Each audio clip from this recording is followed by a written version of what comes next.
Bonjour la grande famille, bonjour, on est là, on est toujours fiers de nous. Les lots vraiment là, des ingrédients vraiment très efficaces. Et on a l'ingé comme mekato, mekako partager on a bino. Ngap na lande ba vidéo mo na mona bazaki ko lobela, clou de girofle, na citron vert. Ton na landa ki ango na zaki vraiment intéressé. Namona ke iso sala vraiment ezali biloko beaucoup qu'on a biso depuis la nuit du temps bako qu'on a biso basala ki ango pona ko lutter contre l'infection basala ki ango contre ko lutter beaucoup de maladies et on a vraiment nazaki intéressé tant na landa ki ango na bino pourquoi pas ngai pe na salela yango ou bien na meka yango ezaki na ndeko moko azaki pe na problème azaki ko souffrir problème ya ba infection a posé un problème naé que non maman a ban ebelé naza vraiment la problème ya ba infection nebdi na sala nini surtout ba infection ya ba ya nzoto na biso bo maman quoi ya nzoto na biso ya basi vraiment ezaki attaqué ezaki vraiment na ba problème ebelé tellement l'air na landaka émission wana o ndeko moko azaki ko lobela recette o a cause ivoirien be camerounaise azaki ko lobela recette o ya cuisine ya grand-mère nazaki vraiment intéressé. Nazaki intéressé. Na landela ki yango vraiment na boke binyoso na comprendre ki yango ngape na lobi ndeko ndenga azali ko souffrir boye akoki pe ko meka yango ameka yango ekoki ko sala parce que tozawa mutu na mutu azana ba hormone nae mutu na mutu azana nzoto nae ba misusu esala ka ba misusu esala raté par rapport ba hormone na mutu de ekosala ke eloko wana esala bien esala te mais dans l'ensemble vraiment ezoko sala ezoko sala na l'accent de quoi liboso azaki na kin tant to solo na ye makambango nga mingi na milaka yango ou de girofle na tchara na mai na milaka yango mais ko sala utilisation pour la infection na niveau ya ba bas na biso c'est-à-dire na nzoto na biso maman na niveau ya vagin non na salela ya beauté mais tant on a l'accent de quoi na meki et sali na ko l'accent de quoi mi balé et sali on a ba été les vraiment na mais quand on partage on biso na bino peut-être yo émission no mona ki angote olanda ki angote peut-être yo so bebisi mbongo belé na ba minganga ozoko zo la solution te yo na ba vraiment na ya to partager na bino konga mo pe lelo na zo meka yango na ça vraiment ko meka yango ils ont vraiment bien ils ont aidé vraiment ils ont ko sunga na la milango na lobi na milango mi na tchaka na mai na milango soit na mai ya moto et si ça périm pour entre le blanc mi to ya ils ont vraiment malamu mingi ba clou de girofle oyo na si bato bele boyebi yango awa nde bakomi na monoko na bango eza vraiment na bashop nyonso etekama na shop ya mindele etekama pa bandibu etekamaka vraiment partout parce que eza nango vraiment na inconvénient moko te eza vraiment na inconvénient moko te lelo tokomi kaka trop de munganga tobosani bokoko na biso esalaka lelo kutu na basiatique pardon basalaka mingi ba plante médicinale basalaka mingi ba racine basalaka mingi ba fleur basalaka mingi ba makambo ebele eza kobikisa bango biso surtout babantu tobosani vraiment bobiso tellement mondele ye na bakisi na ye alobi oyo te fo bosalela bakisi oyo mondele asali na balaboratoire aboyi bosalela oyo ya bino banda bakoko na bino basalaki yango babikaki me ye aye alingi abosana bino yango ya solo mes amoureux na yebi ke bozolanda nga boza vraiment ebele bokolanda video et osala ngo bopartage yango bokommente yango soki yo pesi osalela yango omonaki changement ezala komela biso na se ou bien soki oza na recette mosusu pesa biso yango awa na chaîne na biso ya Congo London Show TV tolobelaka nyonso toutes sortes de divers tolobelaka toza sur actualité toza tous les genres de sujets tokokutana nango tokomeka kopartage yango puis botokoti masolo ba recette otomoni ke ezobikisa bandeko babiki mpona yango bandeko bameli yango babiki bandeko basaleli yango babiki yango wana pourquoi pas biso mpe awa na Congo London Show TV tomeka mpe kopartage yango na bino baebolandaka biso tomeka mpe koyeba recette peut-être mpo kozala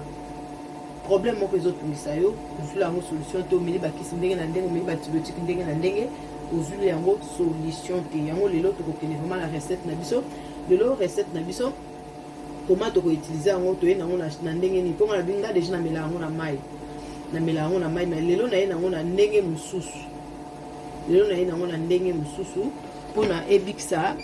biso ba mama eza vraiment recette eza pona biso ba mama pona ba infection vaginale Tozan à 5 litres na biso, tozan a besoin 5 litres à maï, tozan a besoin 1 litre pe sous ya maï, tozan a besoin ya poudre de girofle, tozan a besoin ya citron vert. Les recettes principales na plus maï na biso, les osai la biso produit autonito sala sikoyo, autonito sala sikoyo pona ebikisa biso ba maman na ba infection pe après ba période otobenga ba règle après ba période na biso après rendez-vous ba maman salela yango komona ke ekosunga yo makasi eloko autonito sala sikoyo eza vraiment makasi mingi ezosunga vraiment ezo aider surtout biso ba maman eza vraiment ko aider makasi eza vraiment ko aider ezo aider vraiment biso ba maman après règle eza après règle na biso ezalaka bamisu banzuto mosusu ezalaka komona après règle na ntango na suka ya règle na biso omona bamo banini ya masuka na ya makila ebimaka ya mwindu nasi bino nyonso boyebi mosusu ezalaka masolo malamu te ekoki koede yo mpona kolongola basolo wana mpona kolongola bainfection nyonso wana oyo vraiment ekoki koede yo makasi parce que citron oyo eza déjà antibiotique eza vraiment antibiotique mpe eza na bapropriété ebele vraiment kati na citron oyo biso nyonso mpona toyebi bavitamine C eza na kati. En plus, le citron ndenge eza wana elongolaka batage, citron ndenge eza wana ebikisa vraiment ba maladie ebele même chose na rime okoko utiliser ba citron na ba miel na bani okoko mélange parce que citron eza déjà na ba bénéfique ebele na kati na yango. Ndenge mo pe na coup de girofle oyo biso nyonso toyebi ezokosunga ba maman na recette na biso nde tozali koloba toujours on a besoin ya mai 5 litres, on a besoin ya mai ya 1 litre. Comment utiliser maï oyo pour ekoma antibiotique pour ebikisa yo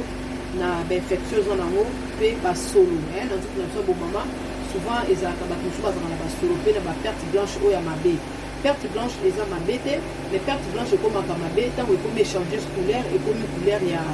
mosusu eyaka lokola couleur ya chocolat lokola makila moko ya kokola ezalaka mingi na basolo mabe. Ba maman mingi olinga ava papa tokeli na podium fo oleka nanu na système okotisa mutu na système papa okotisa mutu na système ndenge nini tandis que système ezali kobima solo ya mabe bolimbisi bandeko mpona makelele wana ezali machine moko batia ya bilamba motu osala makelele naosala mosala libanda ezosala makelele solo wana ezalaka mingi bandeko nanga solo eza après barègle no est ce que osukolaka nzoto na yo bien est ce que outilisaka nini mpona kosukola nzoto na yo ebele balobi nanga ke o mama abana ebele biso otisaka basavon ezali mpona kosukola bazoto basavon wana déjà ezozala mpe mabe parce que savon bazosala yango eza na bamélange ya baproduit ebele ezosala ke basala savon wana trop de mélange ya baproduit wana kotia mpe savon na se na yo ekokolukela yo baproblème cuisine ya grande mère depuis la nuit ita bakoko na biso basalaki yango ezalaki vraiment na bainconvénient moko te yango wana lelo mpe biso tokokontinue kosalela yango tokosali bobiso avoma tozongela bobiso na biso eza te na po atanga bobiso na biso eza vraiment de mama bolimbisa bana nde bazalaka bobiso na biso vraiment ezali bien na kati ya recette na biso oyo mpona kolute contre bainfection mpe mpona kolute contre basolo vaginal basolo moko boya mabe contre vaginal yango wana tokozala besoin ya 5 litres ya mai tokozala besoin ya baposo ya citron c'est-à-dire tozala besoin ya citron vert déjà nalongola yango baposo yango oyo tokozala besoin ya baposo ya citron na biso akosala yango na kosenga o mandeko nango maboko no ezala propre parce que ozolute na contre bainfection po maboko no ezala propre déjà nasukolaki maboko nanga nakozwa baposo oyo ya bacitron na kotia yango na mai 5 litres oyo ya mai natie baposo ya citron nakozwa cuillère ya soupe nakozwa coup de girofle etonda vraiment mingi te mpo tozalaka na besoin ya ekomai na biso esecoloré eza vraiment tellement makasi coup de girofle eza antibiotique eza anti-inflammatoire eboma vraiment eza na bapropriété mpe bavitamine ebele kati nango ezokoboma vraiment microbe ekoboma vraiment microbe ebele oyo ezotungisa yo tozwi neti mesure ya boye tobwaki na kati ya 5 litres ya mai na biso mai na biso eza déjà très propre nde nalobaki totie presque cuillère ya soupe ezala nango vraiment etondi nango makasi te totie na kati ya mai na biso tokozala mpe na besoin ya mai ya 1 litre nakobisa bino mai ya 1 litre nokosala yango nini mai mpe oyo ya 5 litre mpo mai oyo eza 5 litre oyo mpe okosala yango nini tozwi neti mesure ya poudre de girofle na biso ekozala nango vraiment mingi vraiment te neti mesure ya boye totia yango na kati ya molangi oyo molangi na biso oyo mpo eza 2 litre natie mai na se presque 4 mpo naza na besoin ya mai ya 1 litre totie kuna tokangi yango tokangi yango nakosenga la open ndeko mai oyo kotia ya 5 litres so oza na 5 litres te okoko utiliser ata so oza na cantine ya boye te na mofinuku okoko kanga même na papier na biso oyo pona ko protéger mai na yo ekota microbe te ko fale mai oyo ezala propre okokanga ngo même na papier oyo ya cuisine okangi ofiniki mai na yo malamu kwa nga naza na mofinuku ya cantine na nga ya petit so na nga nakangi yango siko tolobi ke mai na biso oyo ezali pona ko ezolite contre microbe eza pardon avant kokanga yango nabosanaki ingrédient moko sur bandeko bolimbisa nazwa mbeli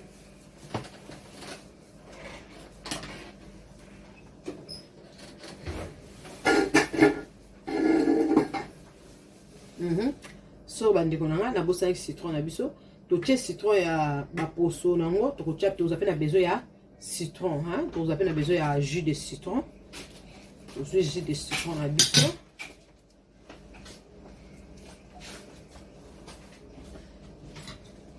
But what are you doing? Toza na besoin ya jus de citron na biso 1 cuillerée à soupe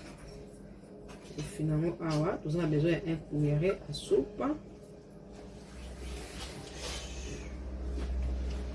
Vous en avez besoin d'un cuillerée à soupe.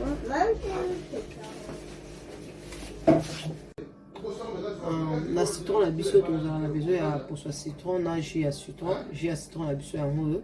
tu presses en haut. Et puis, tu presses 2 cuillères à soupe.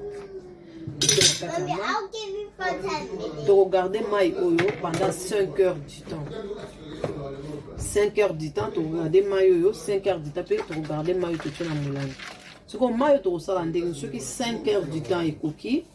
au maille au tchon na bassin moko ya munene bassin on est permettre yo au kota mataku na on sur na kati ya bassin mataku na on faut ekota na kati ya bassin ou vendre le maille on a pendant 30 minutes pendant 30 minutes on vend de la maille wana et au salon 5 heures du temps. Après 5 heures de temps, aux humains oyo au na bassin mo mon bassin ne permettre que le keto na onyo so mataku na onyo se kota na kati ya mai wana pendant plus ou moins 25 à 30 minutes. Au vendeli yango, au vendeli yango, au vendeli yango. Au moment que mai na yo pe ko changer couleur et ko zo couleur ya plus de girafe oyo. Et ko zo couleur na ngo mai ko komaniti mo couleur ya ti, moi mke la couleur ya ti. Aux humains no tient na bassin, au vendeli yango plus ou moins na bien plus ou moins 25 à 30 minutes et couture vraiment dans d'autres bien couture dans d'autres attention sokola qui n'a pas problème exact écoutez vous allez bien aussi au sokoli na yo après vendre la parce que nous autres non ils vraiment propre au vendre yango ce que moi 1 litre utilisation yango ezani ndenge pesa bo et ko vendre pendant 5 heures du temps mais que na sala en même moment faut moi pour vendre pendant 5 heures du temps quand tant que vous la maille vous avez besoin ya maille oyo utilisation yango ezani ko changer peu couleur moi muke vous a couleur ya plus de girafe et que ça ni na maille ça peut permettre au sokola na scène absolu ya vagin au sokola na kati ya nzoto na biso parce que ezana ba misusu ba selon médecin pe kisaye a sokola nzoto na na kati ta koko tia musapi na kati ba ndeko na nga ce qui chingom ya père et kota na kati bon musapi au moko ndeko détruire nzoto na moi je ne pense pas il fallait pe après ba règle na onde tolobi mai autorozo utilisation ils a pour l'infection pe pour na kolongola ba solo après ba règle. Après, bah, règle, nous sommes à 4 jours ou 5 jours ou une semaine, je ne sais pas moi, par rapport à jour, on est au vent de la maille oyo pendant 25 à 30 minutes. Maille oyo nous permettre au sokola na 4 et nous autres on a fait bon maman. Si vous comprenez, on n'est pas dit nous sur Bobika YouTube, au sokola maille oyo na 4 et nous autres on a fait bon maman. Tant 5 heures du temps koka, maille oyo et ko changer ma couleur. Des mailles oyo ko permettre au sokola yango na se nous autres on a biso. Ce qui va piquer ça au sokola c'est na premier ça to ko tia musapi oyo. Même pendant 2 fois car c'est tout essentiel au bimisa ba perte blanche ou ils aura déjà la couleur ya mabe après ba règle échanger la couleur et comme la couleur moya chocolat les ko permettre au chocolat. Je pense que mes amoureux vont comprendre recette naturelle non ndenge na beso na ko bandela et c'est tout ça a besoin ya maille ya 5 litres tout ça fait na besoin ya maille 1 litre na mopanzi maille ya 5 litres to mélanger pour ce ya citron vert jus à citron vert jus à citron na coup de girafe na biso mai oyo ko vendre pendant 5 heures du temps au tiki à moi vandi pendant 5 heures du temps que jus a vraiment ya nini yo ya qui se na biso oye bima et bimi vraiment bien au moins na mai na ko coloré citron ils ont déjà antibiotique oui que citron ils ont ba propriétaire et belé ba propriété belé et sungara vraiment maladie et belé citron ils ont vraiment bien dans le cas il a même recette on a biso parce que dans la expliquer quand on dit comment par rapport on a plein de vidéo de quoi on a abiki pourquoi pas payer au salila yango ndé to lobaka mutu na mutu azana ba anticorps na mutu na mutu azana ba nzutu na to ça va différent quand ndé to ça bilongo différent mutu na mutu pe ba anticorps na et ça un peu différent ce qui est salité eza te otika faut mekali susu ce qui peut sali au lobby merci pe au laxi bandeko mususu na osana plein mutu zo landa biso partager vidéo na biso vraiment partager les vraiment très bénéfique ou partager ma vidéo recette na biso ya lelo mais ezaki bongo pona kosunga biso ba mama pona ba règle na so pe pona ba infection yo mutu ezaka pona règle ka ya pamba on peut utiliser pendant 3 jours même système pendant 3 jours pona règle ya pamba so ezaka règle ya pamba on peut utiliser n'animai oyo 3 jours on sala la première jour au sali yango même si olingo ke lala ka ko yomoni ke oza libre et ko permettre que oza libre ko sali yango au sali yango cheka ndenge ko même procédure chaque jour au che clou de girofle na poso ya citron na biso vert na jus à citron au che na mai pendant 5 heures du temps ce qui 5 heures du temps koki au longo lango tcha on a bassin mo bo vendre pendant 25 à 30 minutes au vandeli yango tant aussi ce que vandeli yango sokoli nzoto na ona kati nzoto na biso bo mama na kati na mai ko tcha 1 litre pe yango pe fait ça pe ka 5 heures pour ko sala yango à même moment ndeka pe na sala bo sala yango à même moment au garder yango esika mo ya bien bana basimba te pour ko sopa ce que na bana mike na ndako au garder yango esika mo ya bien après au sukola on sala yango pendant 3 jours après ba règle na yo ce qui se cause un problème d'infection là au coco lango tongo pourquoi plus ou moins pendant 10 à 15 jours 10 à 15 jours sur aux la problème d'infection et c'est une dégoût oh ma chérie on a aidé qui on a la problème d'infection vraiment makasi na niveau moko élevé bambuma comme ko bimena tout autour ya ba lèvres na ye vous comprenez le qu'on a zolo tout autour ya nzota bo mama bambuma comme ko bimaye akome mako souffrir même pour na kotambo même pour la ta souffrir mais zo kangama c'est-à-dire c'est une infection interne et externe ce qu'on a quand ya bongo ya ndeko ça infection ya bongo ya ko sala ndenge nini ye fois sala boy asali oyo 5 litres oyo na tongo avant de yango asali on ko sala na butu na tongo avant de yango pendant quand ndenge to loboko ko tia otika na butu na tongo sali yango na poko soit faut que na mbetu au sala 2 fois par jour pendant 10 à 15 jours pe mai wana ka ndenge mo sosu kwa na sepo e boma microbe libanda e boma pe microbe na kati ye muto azana infection a okene sous plus loin a kosala susu mai mususu boye 1 litre ou bien 2 litres na ye pour ils ont amela mo mata ebele moi même 2 litres a te ba clou de girofle na kati atika pendant 2 jours sans que osimba mai wana gardons pendant 2 jours clou de girofle on est bimi c'est vraiment bimi qui na mo nyonso na kati na mo e bimi vraiment o mona mai comme lokola ti couleur lokola tia rouge ne to benga tia rouge vraiment ekobima après abana ko melango un verre le matin un verre le soir un verre le matin un verre le soir ba verre moi o amine les minutes ba verre wana bike comme mal le to ya ko le blanc to même ko le koya comme ma verre bon na quantité ngai mo na kotika ngo na ozonga no 2 jours après na ko sala yango na ko laksane to mela parce que ngamo pe na melango na melango na occasion de rien na melango parce que nzoto na biso ba tout ozolia ba biloko oyo ezana ba formol na kati nde balobaka tozolia biloko oyo ezana ba toxique na kati biloko tozolia eza ba ndenge ebele ezana ba biloko ebele biloko mingi fama ya bien te na kati to melaka ngo bon et que ne peut ko boma ba infection na kati et que no boma ba infection ba microbe par rapport ya ba biloko tozolia vraiment na linga na partager na biso recette au vraiment eza très bien salela yango meka yango pe partager vidéo na biso soki pe so salela yango tika commentaire na yo et ko sunga biso pe bandeko oyo to yeba kite to yeba beto apprendre quelque chose pe na bandeko ba yebite ba meka ko prendre quelque chose. En tout cas merci beaucoup, on arrête là pour aujourd'hui. To kutana vraiment la recette à monsieur ce muteko ya to yebi que to relaxer no vraiment ebele celui biso to moni loko mobo et sali eza bien pourquoi pas to laxa bandeko pe ba meka. En tout cas yo pe meka